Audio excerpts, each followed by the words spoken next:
Rain lashed against the canvas of the auction tent, each drop a frigid dagger in the October chill of 1878. Nora Blackburn stood shivering on the crude wooden platform, her sodden dress clinging to her skin as men with tobacco-stained teeth and calculating eyes assessed her value, like she was nothing more than livestock. At 22, she had never imagined her life would come to this orphaned, destitute, and now being sold to the highest bidder in a mining settlement on the edge of the Colorado frontier. "200 for the girl," shouted a bulky man with a silver watch chain stretched across his vest. "Looks strong enough for mining camp work?" "250, called another, his eyes lingering on her in ways that made her stomach turn. Nora kept her gaze fixed on the muddy ground beyond the platform. 3 weeks ago, she had been traveling west with her uncle, her only living relative, when fever took him suddenly. With no money and no connections, the stagecoach company had unceremoniously deposited her in Silver Creek, a town that seemed to have sprouted from the mountainside like a cruel afterthought. 300, came a quieter bid from the back. The auctioneer, a man called Harlow with a waxed mustache and sour breath, rubbed his hands together. 300 for this fine young woman.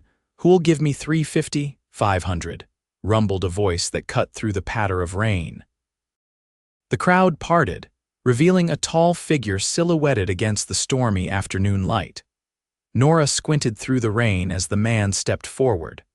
Unlike the miners and shopkeepers gathered for the impromptu auction, he wore a long duster coat and a wide-brimmed hat pulled low over his eyes. 500, Harlow repeated, his eyebrows rising in surprise. Sold to the gentleman in the back, murmurs rippled through the crowd as the stranger approached the platform. Nora stiffened, her hands clenched at her sides. Whatever fate awaited her, she would face it with dignity, the last thing she possessed that couldn't be auctioned away. The stranger climbed the 3 rickety steps to the platform. Now that he was closer, Nora could see he was younger than she'd initially thought, perhaps 30, with a weathered face that spoke of years under the harsh western sun. His eyes, a startling shade of blue, met hers briefly before he turned to the auctioneer. "Papers," he said simply, extending a hand. Harlow fumbled with the document declaring that Nora's labor contract now belonged to this stranger. As the man took the paper, he didn't even glance at it before tucking it inside his coat. Then he turned to Nora, and for the first time she noticed the badge pinned to his vest beneath the open duster. "Name's Nicholas Quinn," he said, his voice low enough that only she could hear. "I'm the Marshal of Willow Creek, about 20 miles west of here." He cast a disapproving glance at the auctioneer. "These labor contract auctions skirt the law close enough that I can't shut 'em down, but I sure as hell don't have to let them continue for you." Nora's throat tightened with confusion and the first flicker of hope she'd felt in weeks. "I don't understand," she whispered. Marshal Quinn's eyes softened slightly. "Let me take you somewhere warm," he said, removing his duster and draping it over her shoulders. The coat engulfed her, still carrying the heat of his body. "We'll figure the rest out once you're dry." Bewildered, but with few alternatives, Nora allowed him to guide her down the steps. The crowd had mostly dispersed now that the entertainment was over, hurrying back to saloons and shops to escape the relentless downpour. The marshal led her to a bay gelding tethered to a hitching post. "Can you ride?" he asked, eyeing her bedraggled skirts. "Yes," Nora answered, grateful for at least one useful skill. Growing up on her parents' small farm in Pennsylvania had taught her horsemanship, if little else that served her in this wild country. With surprising gentleness, Marshal Quinn helped her mount before swinging up behind her. His arms formed a protective circle as he reached for the reins, and despite her wariness, Nora found herself leaning back slightly into the solid warmth of his chest. "Hold on," he murmured near her ear as the horse moved forward, picking its way carefully through the mud-slicked street. As they rode away from Silver Creek, the rain gradually lessened to a misty drizzle. Nora's mind raced with questions, but exhaustion and the rhythmic motion of the horse beneath her made it difficult to focus. What did this marshal want with her? Had she simply been transferred from one form of servitude to another? Why did you buy my contract? She finally asked, her voice barely audible over the sound of the horse's hooves. There was a moment of silence before he replied. Nobody should be sold like that, not in America, not anywhere, but $500. It's just money, he said, though something in his tone suggested it wasn't quite that simple. They rode in silence for nearly an hour before the marshal spoke again. There's a way station ahead. We can rest there for the night. Continue to Willow Creek in the morning. Nora nodded, unsure what tomorrow would bring but certain it had to be better than the auction block she'd left behind. The way station turned out to be a modest building with a small stable attached. A weathered sign swung from a post. Haverson's Rest. Inside, a fire burned in the stone hearth, and the smell of something savory made Nora's empty stomach clench painfully. An older woman with iron-gray hair pulled into a severe bun looked up from behind a counter.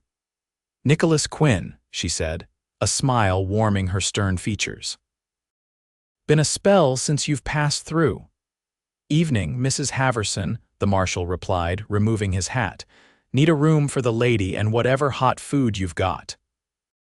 The woman's sharp eyes took in Nora's bedraggled appearance and the marshal's coat around her shoulders, but she asked no questions. "Got stew on and a room at the end of the hall. Only one room left, though." "I'll sleep in the stables," Quinn said without hesitation. 20 minutes later, Nora sat at her rough-hewn table, a bowl of venison stew steaming before her. She'd been given a chance to wash her face and hands, and though her dress remained damp, sitting by the fire had begun to thaw her chilled bones. The marshal sat across from her, his own bowl already half empty. "Thank you," she said softly. "For the food and for—" She trailed off, unsure how to express gratitude for being purchased, however benevolent the intention. Quinn looked up, his expression unreadable. "You're not beholden to me, Miss Blackburn. That paper I took is going into the fire as soon as we're done eating." Nora's spoon paused halfway to her mouth. "Then what becomes of me? That's for you to decide." He set down his spoon and leaned forward slightly. "Willow Creek's a decent town. Growing, needs a schoolteacher as it happens. The last one left to get married 3 months back." "A schoolteacher," Nora repeated, hope rising in her chest. "I was training to become one before my parents died. I never completed my education, but I can read and write and do figures." A ghost of a smile touched the marshal's lips. "Might be enough for Willow Creek. Children there are learning their letters from the preacher's wife for now, but she's expecting and can't continue much longer." For the first time in weeks, Nora felt a sense of purpose stirring within her. "I would be very interested in such a position, Marshal Quinn." "Nick," he corrected, returning his attention to his stew. "Just Nick is fine." As Nora finished her meal, she studied her rescuer surreptitiously. There was a solidity to him that went beyond his physical presence, a sense of quiet certainty in his actions. His hands were calloused but clean, and despite his rugged appearance, there was something almost gentle in the way he moved, as if consciously restraining his strength. "After dinner, Mrs. Haverson showed Nora to a small but clean room with a narrow bed and a patchwork quilt. The older woman provided a nightdress that smelled of lavender and promised to see what she could do about drying Nora's clothes overnight. "That marshal, Mrs. Haverson said as she turned to leave. "He's a good man. One of the few I'd trust without question in these parts." Alone in the unfamiliar room, Nora sat on the edge of the bed, her mind replaying the extraordinary events of the day. From the depths of despair to a fragile hope for the future, all because a stranger had decided she shouldn't be sold in the rain. Sleep claimed her quickly, and for the first time since her uncle's death, no nightmares disturbed her rest. Morning brought weak sunshine and the prospect of continuing to Willow Creek. Nora's dress had been dried and pressed, and Mrs. Haverson had even found a shawl for her to wear against the autumn chill. Marshal Quinn was already in the dining room when she came downstairs. a cup of coffee steaming before him as he studied a worn map. He looked up as she approached, and something in his expression shifted, a subtle softening that made Nora suddenly aware of her appearance in a way she hadn't been the day before. "Morning," he said, standing as she reached the table. "Sleep well. Better than I have in weeks," she admitted. "Thank you again for your kindness." Breakfast consisted of cornbread, bacon, and more coffee. As they ate, Nick explained more about Willow Creek and what awaited her there. Town's been around about 15 years. Started as a mining camp, but the silver played out quick. Now it's mostly ranching and some farming in the valley. About 300 people, including the outlying homesteads. "And you've been marshal there long?" Nora asked. "5 years. Came west after the war. Tried my hand at prospecting, then cattle driving. Marshal job came up when the last one took a bullet." He said this matter-of-factly, as if discussing the weather rather than violence. Nora nodded, trying to reconcile this calm, methodical man with the impulsive one who had spent a small fortune to rescue a stranger. "If the teaching position doesn't suit you," he continued, "there are other opportunities.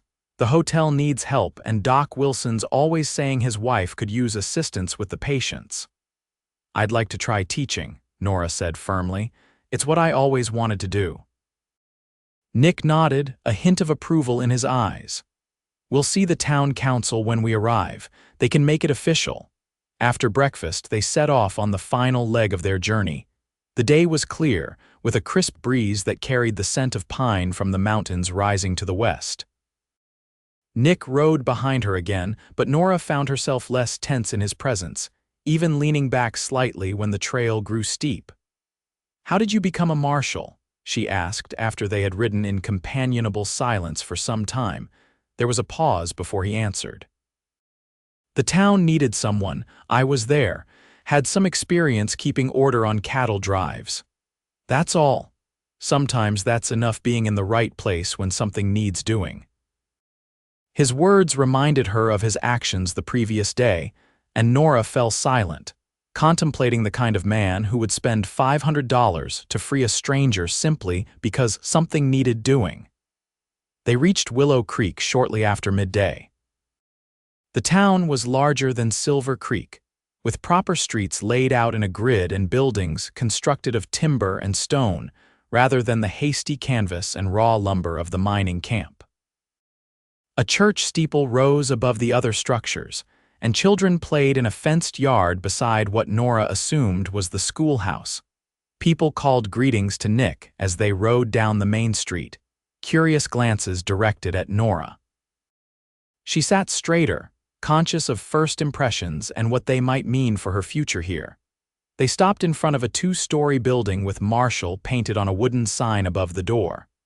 Nick dismounted first, then helped Nora down, his hands firm but gentle at her waist.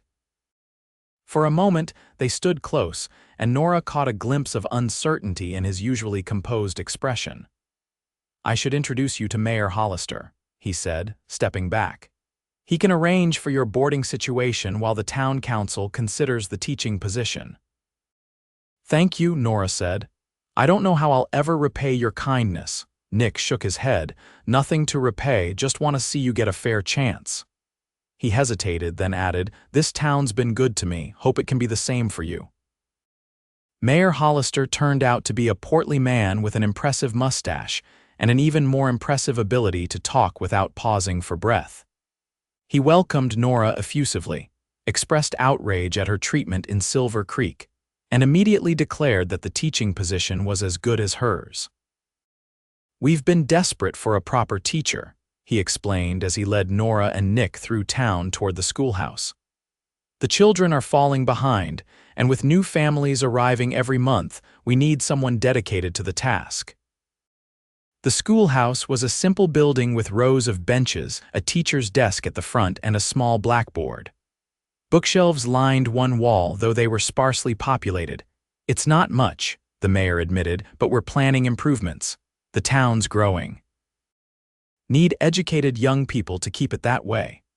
Nora walked slowly around the room, trailing her fingers along the desks, imagining children seated there looking to her for knowledge. Despite everything, she had somehow found her way to exactly what she'd always wanted. "It's perfect," she said softly. Mayor Hollister beamed. "Excellent. I'll call a special meeting of the council tonight to make it official. In the meantime, Mrs. Finch at the boarding house has a room available for you." After the mayor departed, Nick remained by the door, his hat in his hands. "Looks like you've found your place," he said, something like satisfaction in his voice. Nora turned to him, suddenly realizing that with her immediate future secured, she might not have much cause to see the marshal again. The thought brought an unexpected pang. "None of this would have happened without you," she said, crossing the room to stand before him. "I was lost yesterday. Today I have purpose again." His eyes met hers, and for a moment, something unspoken passed between them. Then he settled his hat back on his head and nodded toward the door. "Let me show you to the boarding house. Mrs. Finch is a good woman, bit particular about her rules, but fair." As they walked through town, Nora noticed how people deferred to Nick with respect rather than fear. Children waved to him, and he responded with a nod or a brief word. This was a man who belonged somewhere, who had found his place in the world just as she hoped to find hers. Mrs. Finch proved to be a widow in her 50s with sharp eyes that missed nothing and a brisk efficiency that Nora found reassuring after weeks of uncertainty. She showed Nora to a small but comfortable room on the second floor of her well-kept house. "Breakfast at 7, dinner at 6, Mrs. Finch explained. "Laundry day is Monday. No gentlemen callers in rooms, and I lock the doors at 9 sharp." Nick remained downstairs during this orientation, and when Nora returned to the parlor, she found him in conversation with a young deputy who had apparently come with news requiring the marshal's attention. "Trouble?" she asked after the deputy departed. "Nothing serious." "Boundary dispute between ranchers. Need to ride out and make sure it stays just words." He hesitated, seeming reluctant to leave. "Town council meets at 7 in the meeting room behind the church. I'll try to be back by then." "Please don't worry about me," Nora assured him. "You've done more than enough." He studied her face for a moment, then nodded. "Till later, then." After he left, Mrs. Finch showed Nora to the kitchen, where she provided a simple lunch and chattered about town gossip. Nora learned that Marshal Quinn had arrived in Willow Creek 6 years ago, a quiet man who kept to himself until a gang of cattle rustlers had threatened the town. When the previous marshal was killed trying to defend a rancher's herd, Nick had organized the townspeople, tracked the rustlers to their hideout, and brought them to justice. "Town council appointed him marshal on the spot," Mrs. Finch said proudly. "Best decision they ever made. Man's fair but firm. Doesn't draw his gun unless there's no other way. He seems very capable," Nora said, unsure why her cheeks felt warm. Mrs. Finch's knowing smile suggested she understood more than Nora had said. "Plenty of young ladies in town have set their caps for him, but he's never shown particular interest. Devoted to his job, that one." The remainder of the afternoon passed quickly, as Nora was introduced to various townspeople who stopped by the boarding house upon hearing of the prospective new teacher's arrival. By the time she prepared for the council meeting, she had met the preacher and his pregnant wife, the doctor, the owner of the general store, and several mothers eager to discuss their children's education. The council meeting itself was mercifully brief. Mayor Hollister presented Nora's qualifications, somewhat embellished, and the 5 council members voted unanimously to offer her the position. The salary was modest, but included the room at Mrs. Finch's boarding house and meals. She would begin the following Monday, giving her 4 days to prepare. Nick didn't return in time for the meeting, which Nora told herself was just as well. She needed to establish herself as the town's teacher on her own merits, not as the woman the marshal had rescued. It was nearly 9 when a knock came at the boarding house door. Mrs. Finch, who had been knitting by the fire while Nora read one of the school books she'd borrowed, rose to answer it. "Nicholas Quinn," Nora heard her say. "You're cutting it mighty close to curfew." "Apologies, Mrs. Finch. Had a situation that needed resolving. Is Miss Blackburn still awake?" Moments later, Nick entered the parlor, looking tired but relieved to find Nora there. His clothes were dusty and there was a small tear in his shirt sleeve that hadn't been there earlier. "Everything all right?" Nora asked, setting aside her book. "Sorted now," he said vaguely. "How was the council meeting?" "I start teaching on Monday," she told him, unable to keep the excitement from her voice. 27 students from ages 6 to 16. A genuine smile transformed his face, softening the hard lines and making him look younger. "That's fine news." "Knew they'd see your worth right away." Mrs. Finch cleared her throat pointedly. "It's nearly 9, Marshal, unless there's official business." "No, madam," Nick said, shooting an apologetic glance at Nora. "Just wanted to make sure Miss Blackburn was settling in properly." "I am, thank you," Nora assured him. "Everyone has been very welcoming." He nodded, his eyes lingering on hers for a moment before he turned to go. "Good night, then. I'm sure I'll see you around town." After he left Mrs. Finch gave Nora a speculative look, but made no comment as she locked the door for the night. Alone in her room, Nora stood by the window, looking out at the quiet street below. In just 2 days, her life had transformed completely. From the despair of the auction platform to the hope of a new beginning, all because a man with kind eyes had decided she deserved better. The next few days passed in a flurry of preparation. Nora organized the schoolhouse, created lesson plans based on the available books, and met with parents to discuss their children's progress. The preacher's wife, Martha Wilson, was particularly helpful, providing notes on each student's abilities and temperament. She caught glimpses of Nick around town striding purposefully down the street, sharing a meal at the hotel restaurant, speaking earnestly with townsfolk who sought his counsel. Each time their eyes met, he would nod or touch his hat brim in greeting, but he seemed to be deliberately keeping his distance. On Sunday, Nora attended services at the church, where she was formally introduced to the congregation by Reverend Wilson. Afterward, during the social gathering on the church lawn, she finally had a chance to speak with Nick again. "The children seem excited about having a proper teacher again," he said, joining her beneath the shade of an oak tree. "Tommy Jenkins asked me yesterday if it was true you came all the way from Philadelphia."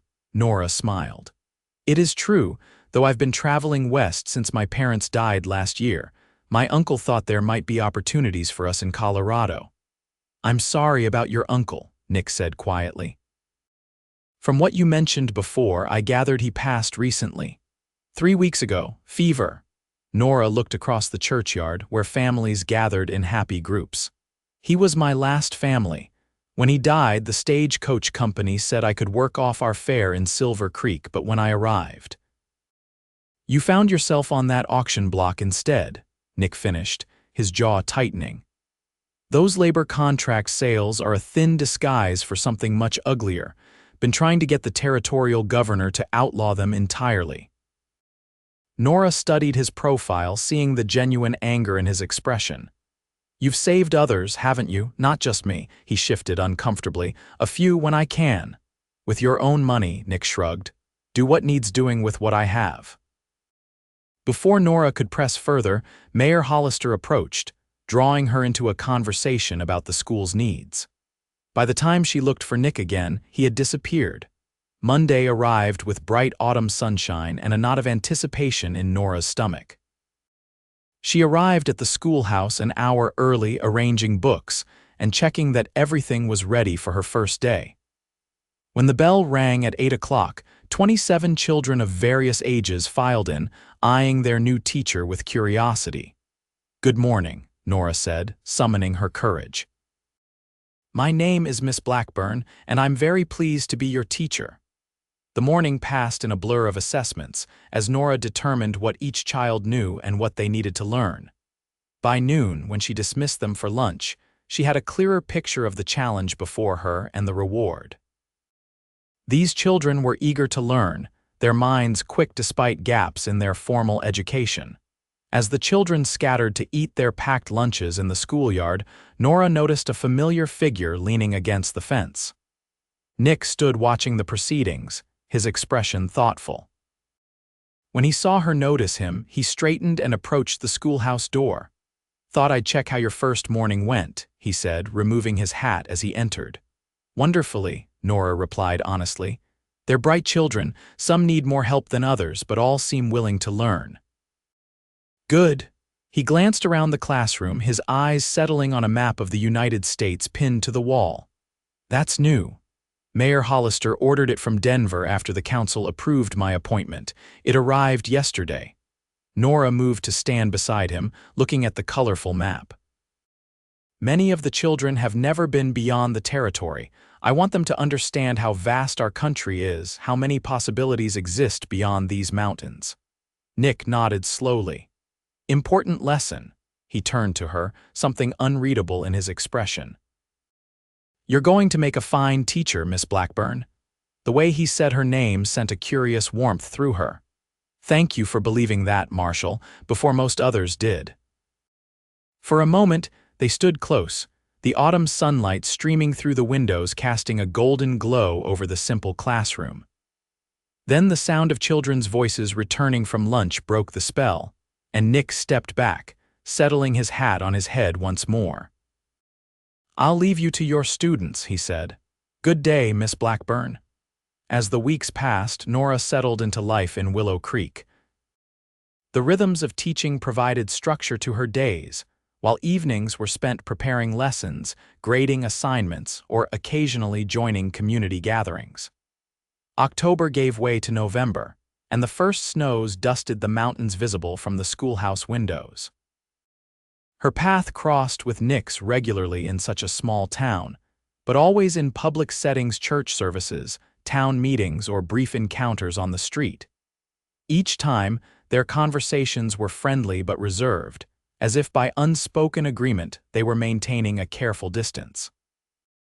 Yet Nora found her thoughts straying to him at odd moments, wondering what case had called him away, whether he had eaten dinner alone at his small cabin on the edge of town, if he ever regretted spending such a sum to free her from that auction.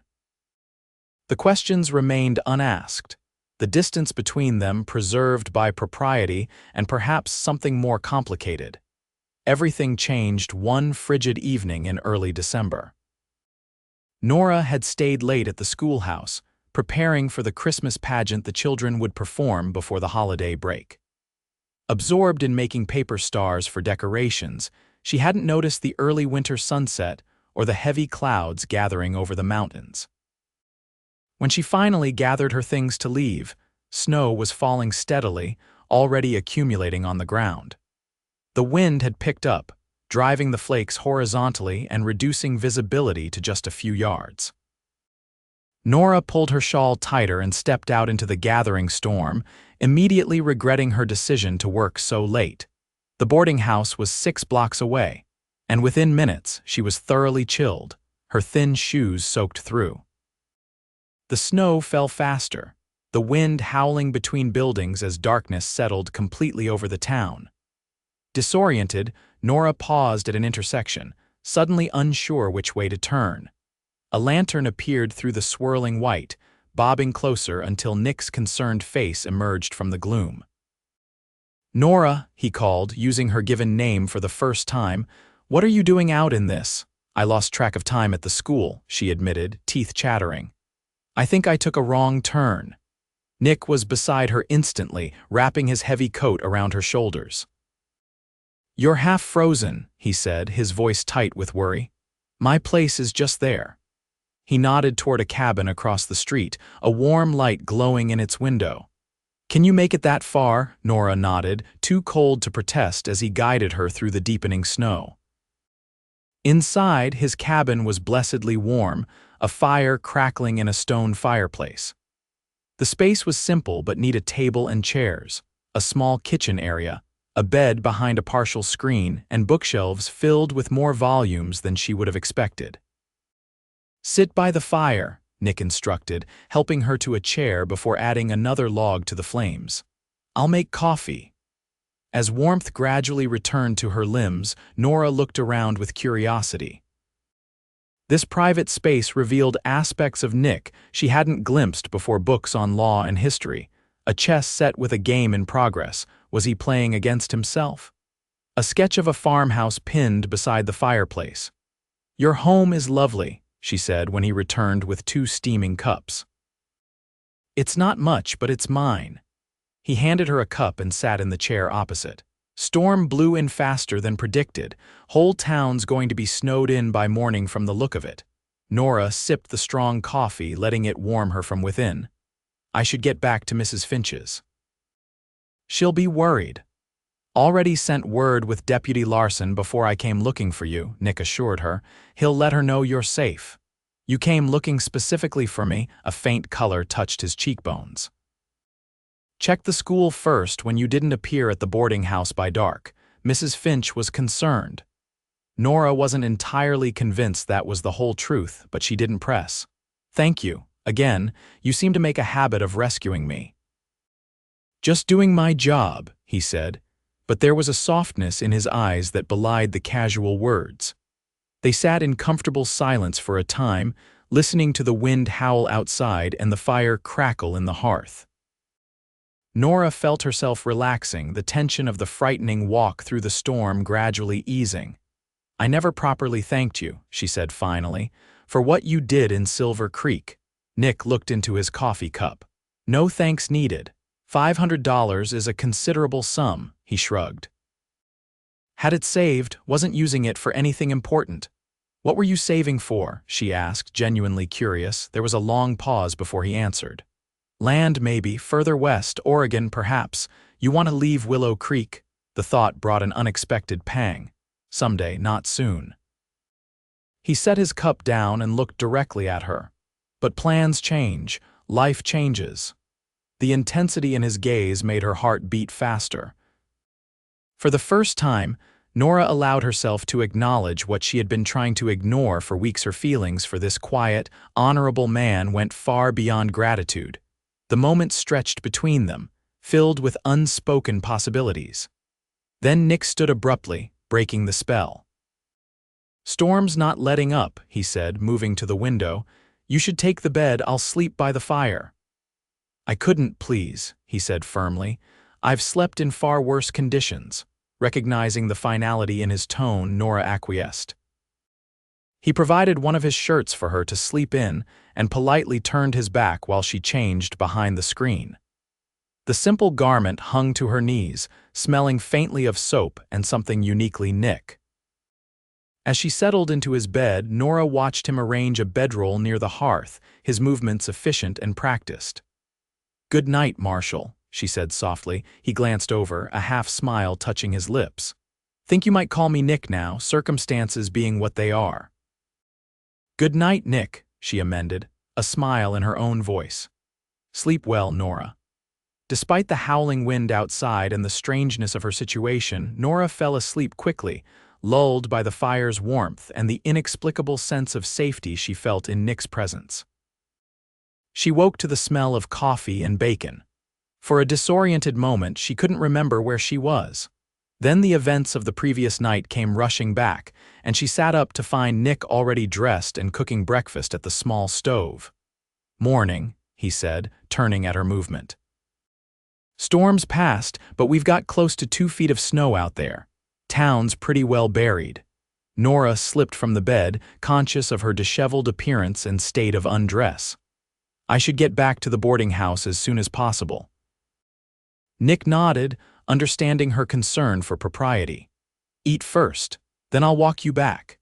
After a simple but satisfying breakfast, Nora changed back into her now dry clothes from the previous day. Outside, the world had been transformed into a glittering white landscape.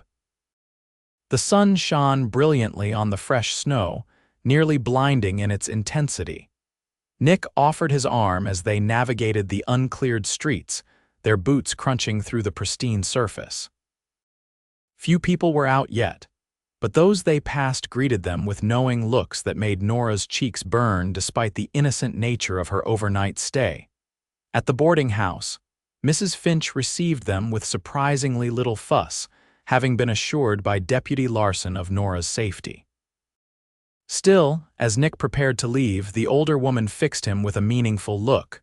People talk, Marshal, even when there's nothing to talk about.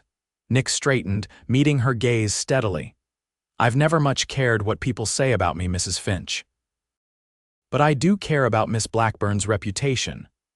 Then you might consider making an honest declaration of your intentions, Mrs. Finch replied bluntly, before gossip takes root. After she bustled away, Nick turned to Nora, a hint of uncertainty in his expression. I'm sorry if I've compromised your standing. It wasn't my intention. You saved me from freezing in a blizzard, Nora said firmly. Anyone who would gossip maliciously about that isn't worth concerning ourselves with. A smile touched his lips. You've got spirit, Nora Blackburn. Necessary for survival, I've found. He studied her face for a long moment, then nodded as if coming to a decision. Would you join me for dinner tomorrow night at the hotel restaurant, properly chaperoned by the entire town, as it were? Nora's heart skipped. I'd like that very much. 6 o'clock. I'll be ready. After he left, Nora leaned against the closed door, a smile spreading across her face despite Mrs. Finch's dire warnings about gossip. For the first time since arriving in Willow Creek, she allowed herself to imagine a future beyond simply surviving a future that might include the quiet Marshal with kind eyes, who had saved her in more ways than one. The following evening, Nora dressed with particular care in her best dress, a deep blue wool that brought out the color of her eyes. Mrs. Finch had helped her arrange her hair in a more sophisticated style than her usual simple knot, and had even lent her a cameo brooch to adorn the high collar. You look lovely, dear, the older woman said approvingly. Marshal Quinn won't know what hit him. Nick arrived precisely at 6, wearing a clean black suit that transformed him from the rugged lawman she was accustomed to seeing into someone almost formal. His hair was neatly combed and he'd trimmed his beard. The effect was striking, and Nora felt a flutter of pleasure at the appreciation in his eyes when he saw her. You look beautiful, he said simply. The hotel restaurant was the finest establishment in Willow Creek, with white tablecloths and actual glass windows instead of oiled paper. Several townspeople were dining that evening, including the mayor and his wife, who waved cheerfully from their table. Over a meal of roast beef, potatoes, and fresh bread, Nick and Nora talked more freely than they ever had before. She told him about growing up in Pennsylvania, her parents' small farm, and her determination to become a teacher despite her father's initial resistance. He wanted me to marry the neighbor's son and stay close to home, she explained.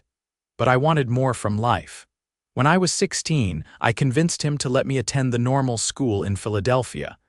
I had nearly completed my training when both my parents fell ill with influenza. I'm sorry, Nick said, genuine sympathy in his voice. Losing family is never easy. Did you lose yours in the war? Nora asked, realizing she knew almost nothing about his past. A shadow crossed his face. Before. My mother died when I was 12. Father lasted until I was 17, then pneumonia took him too. I was on my own after that. Is that when you came west? He shook his head. Not right away. Worked on ships out of Boston for a few years, saw a bit of the world. Then the war came and like most young men I enlisted. Union side, I presume? Yes, Massachusetts regiment, saw more than I care to remember. His expression darkened briefly before he visibly set the memories aside. After, I couldn't settle back into city life, too confined, too many people with too many expectations. So I headed west, looking for open spaces and simpler choices. And found yourself a marshal instead, Nora said with a small smile, making difficult choices for an entire town. Nick's answering smile held a touch of irony. Life has a way of circling back on you. But I've never regretted staying in Willow Creek. Found a purpose here I didn't have before. As they talked, Nora became increasingly aware of glances from other diners, some approving, others speculative. Their dinner was a public declaration of sorts, and she found she didn't mind. Let them look. Let them see that the schoolteacher and the marshal enjoyed each other's company. After dinner, Nick walked her back to the boarding house, their breath forming clouds in the cold night air. The snow crunched beneath their boots, and stars glittered overhead in a clear, frozen sky. "Thank you for a lovely evening," Nora said as they reached Mrs. Finch's porch. "First of many, I hope," Nick replied, his voice low. He hesitated, then added, "I'm not good with fancy words, Nora, but I want you to know that my interest in you goes beyond concern for your welfare." Has for some time now, Nora's heart quickened. "I feel the same," she admitted, "though I've been trying to convince myself it was merely gratitude, and now I know it's much more than that." She looked up at him, courage bolstered by the warmth in his eyes. "I've come to care for you a great deal, Nick." He took her gloved hand in his, the touch sending warmth through her despite the layers between them. "May I call on you properly? Sunday afternoons, perhaps? I'd like that very much." For a moment she thought he might kiss her, but he simply raised her hand to his lips, pressing a gentle kiss to her knuckles before releasing her. "Good night, Nora." "Good night, Nick." Inside, Mrs. Finch was waiting in the parlor, pretending to read but clearly anticipating Nora's return. "Had a nice evening?" she asked with studied casualness. "Wonderful," Nora replied, unable to keep the happiness from her voice. The older woman's expression softened. "He's a good man, Marshal Quinn, not one for trifling with a lady's affections." "I know," Nora said simply. In the days that followed, Nora's relationship with Nick became a subject of gentle teasing among her students and knowing looks from townspeople. Sunday afternoons became a cherished ritual, with Nick calling at the boarding house to escort her on walks through town, or, as the weather permitted, rides into the surrounding countryside. During these outings, they continued to learn about each other's small details and significant revelations alike. Nick told her about his time at sea, about the battle at Gettysburg, where he'd lost his closest friend, about his dream of someday having land of his own to work.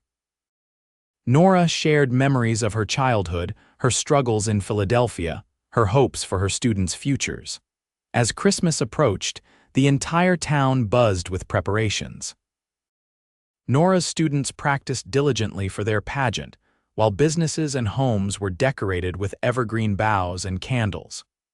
Nick helped her hang paper stars from the schoolhouse ceiling, his height proving useful as they transformed the simple room into a festive space.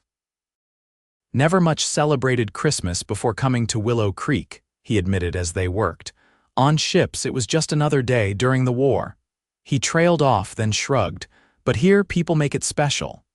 "It's about community," Nora said, handing him another star. "About belonging somewhere." He glanced down at her, something profound in his expression. "Yes, exactly that." The night of the pageant, the schoolhouse was packed with parents, siblings, and townspeople eager to see the children perform the nativity story. Nora stood at the back, heart swelling with pride as her students, even shy Tommy Jenkins as the innkeeper, remembered their lines and sang with enthusiasm if not perfect pitch. Nick found her there, his eyes warm with admiration. "You've done something remarkable," he said quietly. 3 months ago, half these children barely knew their letters. Now look at them. "They just needed someone to believe they could learn," Nora replied. "Children rise to expectations, high or low." "As do we all," he murmured, his hand finding hers in the crowded room. After the performance, as parents collected their children and townsfolk lingered to chat, Mayor Hollister approached them with a broad smile. "Fine job, Miss Blackburn. The council is extremely pleased with your work." He rocked back on his heels, clearly building to something. "In fact, we've decided to offer you a permanent position. Contract for the full year with summer school for those who need extra help." Nora's surprise quickly gave way to delight. "I'm honored, Mayor. I accept gladly." "Excellent. We'll draw up the papers after the holidays." "Merry Christmas to you both." With a knowing wink, he moved on to congratulate one of the shepherds on his performance. Nick's expression was unreadable. "Permanent position," he repeated. "That's wonderful, Nora. You've earned it." "Are you pleased?" she asked, suddenly uncertain of his reaction. "Of course. Why wouldn't I be?" But something in his tone suggested complexity beneath the simple response. Before she could question him further, they were surrounded by parents thanking her for her work with their children. By the time the crowd dispersed, the moment for private conversation had passed. Christmas Day brought a brief respite from the usual routines. Nora joined the Finch family misses.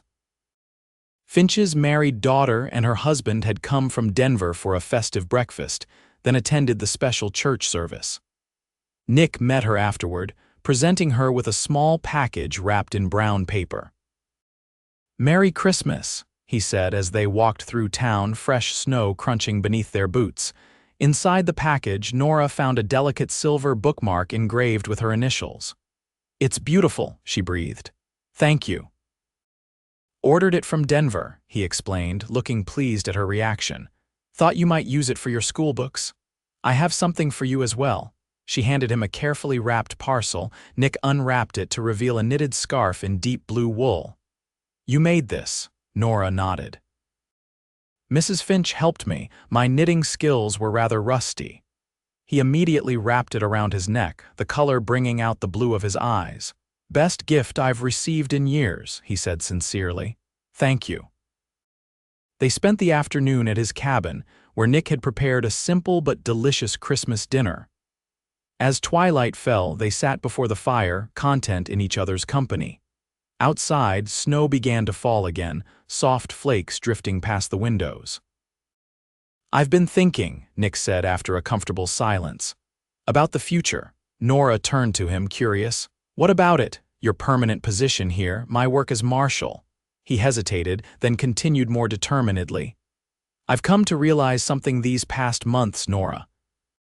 The plans I had before Oregon, land of my own, they've changed. Because I met you." Her heart quickened. "How so?" Nick took her hand, his expression serious.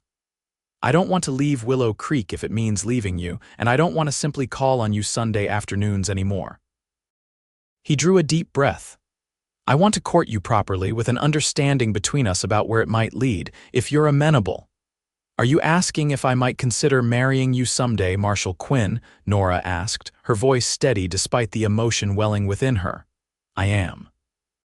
His eyes held hers, honest and vulnerable. "Not immediately, we both have work that matters to us, but as a direction we're moving toward, together." Nora squeezed his hand. "I would be very amenable to such an understanding." Relief and joy transformed his features. "May I kiss you, Nora Blackburn? I thought you'd never ask." Their first kiss was gentle, a promise rather than a demand. When they drew apart, Nora saw in Nick's eyes the same wonder she felt, that somehow, against all odds, they had found each other in this vast, often harsh frontier. "Merry Christmas, Nick," she whispered. "Merry Christmas, Nora."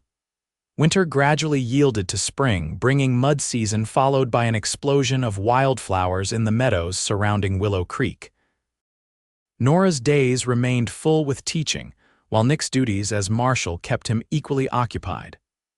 Yet they carved out time for each other Sunday afternoons still, but also quiet evenings at his cabin or walks along the creek as daylight lengthened. Their courtship progressed steadily, marked by small milestones that meant everything to them both. The first time Nick introduced her as "my intended" at a town function. The evening they stayed up until dawn talking about children they might have someday. The Sunday when, after church, he showed her a piece of land just outside town that he was considering purchasing. "Room for a proper house," he explained as they walked the boundaries. "Maybe a small orchard, close enough to town for your teaching but with space to breathe." "It's perfect," Nora said, envisioning the future they might build there together. As summer approached, bringing the end of the school term, they began to discuss a wedding date in earnest. "Fall would be nice," Nora suggested one evening as they sat on his porch watching the sunset. "After harvest, but before winter sets in." Nick nodded thoughtfully. "October, perhaps, almost a year since we met." The reminder of their unusual beginning brought a smile to Nora's lips. "You mean since you spent a small fortune to buy me from an auction block?" "Best money I ever spent," he said, completely serious despite her teasing tone. "Though I still regret that such things happen at all." "You changed my life that day," Nora said softly. Not just by freeing me, but by believing I deserved better, by seeing possibility where others saw only profit. Nick's arm tightened around her shoulders. You would have found your way regardless. You're the strongest person I know, Nora. Perhaps, but I'm grateful it was your path I crossed.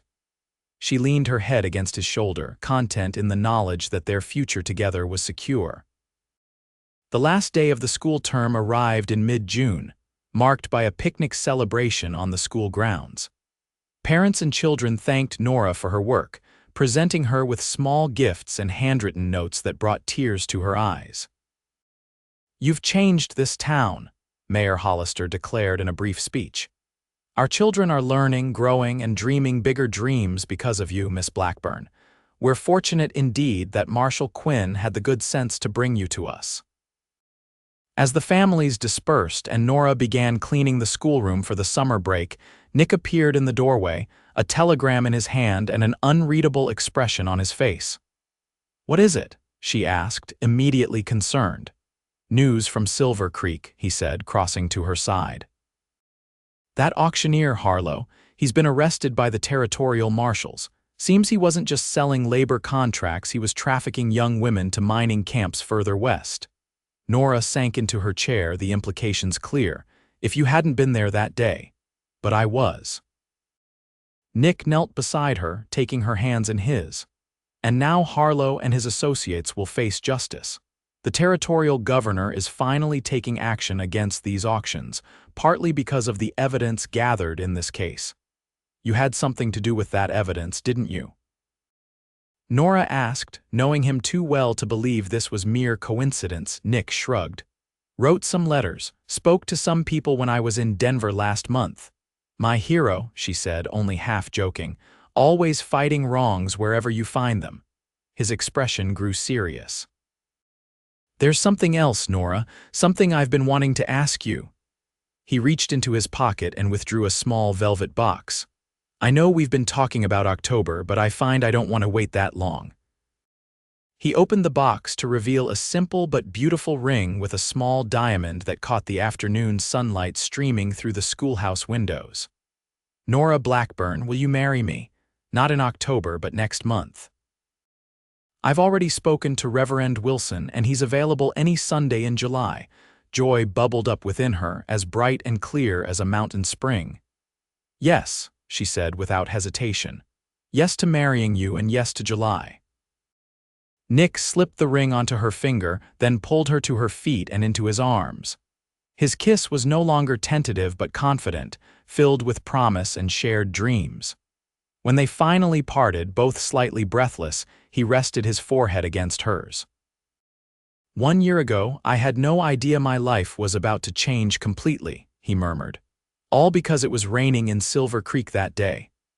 All because you were the kind of man who couldn't walk past suffering without trying to help," Nora corrected gently.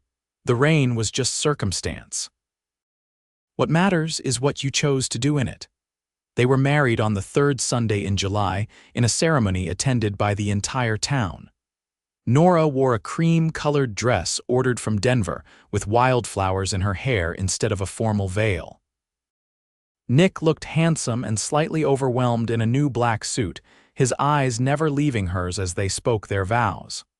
"I promise to cherish and protect you," he said, his voice steady but filled with emotion.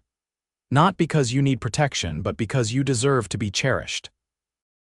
I promise to build a life with you founded on respect, honesty, and love.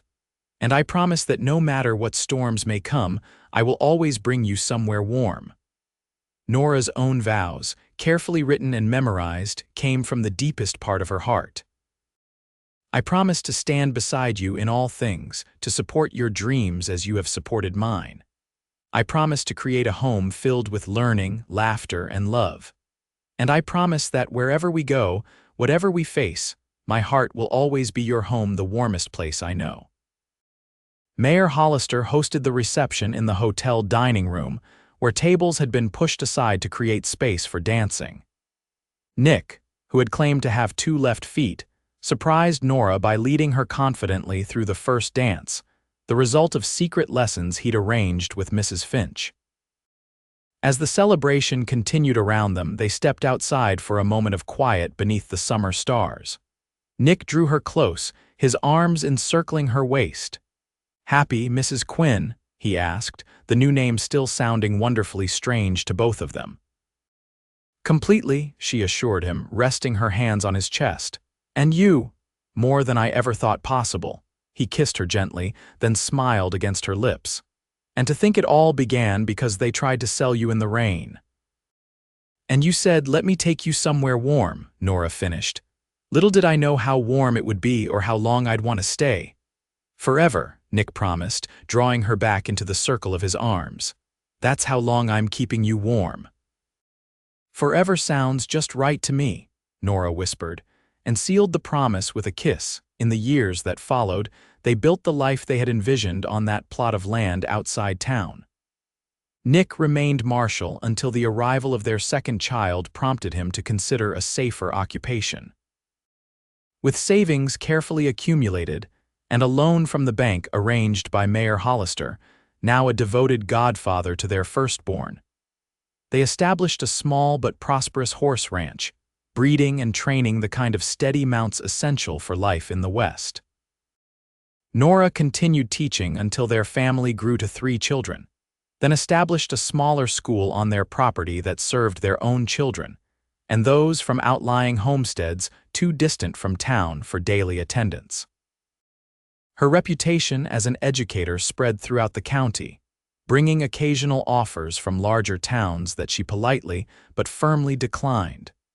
Willow Creek grew alongside their family, transforming from frontier settlement to established town as the railroad finally reached them in 1885. Nick served on the town council, while Nora became involved in the women's suffrage movement, gaining momentum throughout the Western territories.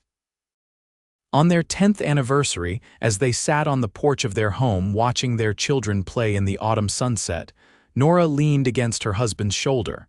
"Any regrets?" she asked. "About that $500. Nick laughed, the sound as warm and reassuring as it had been since the day she first heard it. "Best investment I ever made," he said, pressing a kiss to her temple. "Returns have been beyond calculation." Together they watched the sun sink behind the mountains, painting the sky in shades of gold, and rose a fitting end to another day in the life they had built from an unlikely beginning. A life that had started with an auction in the rain and the promise of somewhere warm, and had blossomed into a love strong enough to weather any storm.